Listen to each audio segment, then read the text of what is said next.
you know what Jesus said to the woman who was found in adultery?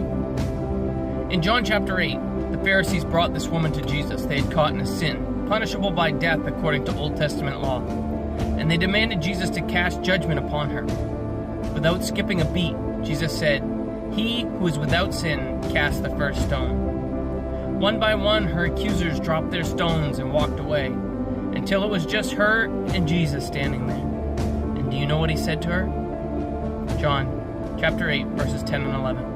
When Jesus had raised himself up and saw no one but the woman, he said to her, "Woman, where are those accusers of yours? Has no one condemned you?" She said, "No one, Lord." And Jesus said to her, "Neither do I condemn you. Go and sin no more." He didn't judge her. He didn't chastise her. He didn't harass her. She had a Jesus encounter, and all he expected in return for her life that he spared in that moment was for her to sin no more. That's what happens when you experience Jesus. When you come to him as you are.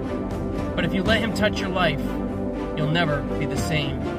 Look at the lame man who sat by the pool of Bethesda for 38 years in John chapter 5, verses 5 through 14. Now a certain man was there who had an infirmity 38 years.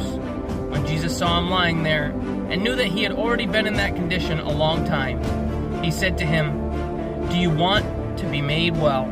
The sick man answered him, "Sir, I have no man to put me into the pool when the water is stirred up. But while I am coming, another steps down before me." Jesus said to him, "Rise, take up your bed, and walk." And immediately the man was made well, took up his bed, and walked. And that day was the Sabbath. The Jews therefore said to him who was cured, "It is the Sabbath. It is not lawful for you to carry your bed." He answered them, "He who made me well said to me, 'Take up your bed and walk.'" Then they asked him, "Who was the man who said to you, 'Take up your bed and walk'?" But the one who was healed did not know who it was, for Jesus had withdrawn, the multitude being in that place.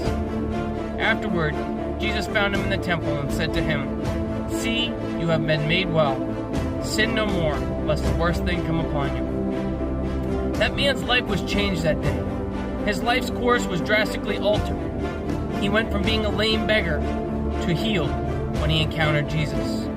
And after Jesus healed him, he told him to go your way and sin no more. Jesus doesn't require anything from us when we come to him, just an open, repentant heart. But once we encounter Jesus, there's now an expectation that we try our best to sin no more. We all sin and fall short of the glory of God.